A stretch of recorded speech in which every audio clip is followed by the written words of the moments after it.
Assalamualaikum warahmatullahi wabarakatuh. Selamat tahun 2025. Halo, kembali lagi dengan saya di channel Nita Juniarti. Saya mau membahas buku yang udah aku baca di bulan Januari ini. Judulnya Sendiri, penulisnya Tereli. Nah, di buku ini asik banget, ada pembatas bukunya yang ukuran foto. Ceritanya tentang apa ya? Nah, di sini kita baca dulu blurb-nya. Tidak ada yang abadi di dunia ini.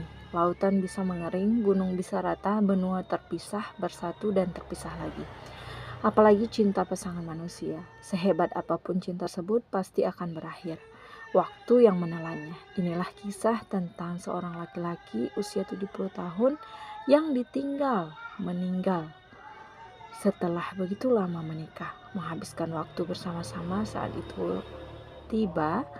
Apa yang harus dilakukan? Bagaimana dia akan melewati sisa hidupnya? Menjalani hari demi hari. Apakah hidupnya masih seru? Apakah masih ada pertualangan spesial baginya? Atau hanya tersisa sendiri? Nah, sebetulnya buku ini ngebahas tentang kehilangan seorang laki-laki. Jadi mau waktu kita putar kemanapun, kita tidak akan bisa kembali ke masa lalu. Maka yang harus diperbaiki adalah tentang hari ini. Dan ingat, di setiap buku Tereli selalu memberikan pesan, hati-hati dengan buku bajakan. Nah, yang mau aku bahas di buku ini adalah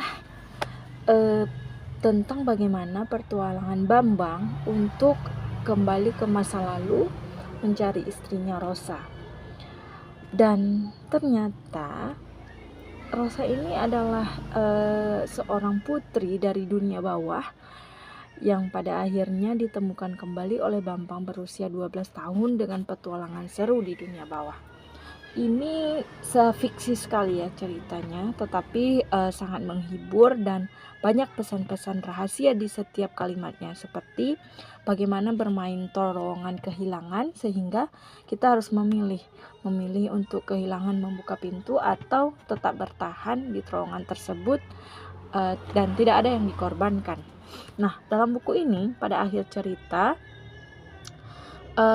seperti kembali ke masa lalu ya, dari masa lalu kembali ke masa depan, dari masa depan kembali ke masa lalu, begitu alurnya juga campuran. Bambang setelah ditinggal di istrinya, dia jadi termangu-mangu gitu. Terus akhirnya dia ingat pesannya istrinya untuk mencari tempat di mana dia bisa terhubung dengan dunia bawah. Lalu berpetualang serulah dia. Aku nggak akan cerita banyak tentang buku ini, tapi buku ini rekomendasi banget buat kamu yang pengen ngeubah masa lalu dan menyesal apa-apa yang dilakukan di masa lalu itu pengen diperbaiki. Maka baca buku ini deh, supaya kamu menyadari bahwa apa-apa yang di masa lalu itu tidak bisa diperbaiki kembali. Terima kasih, selamat bulan Januari.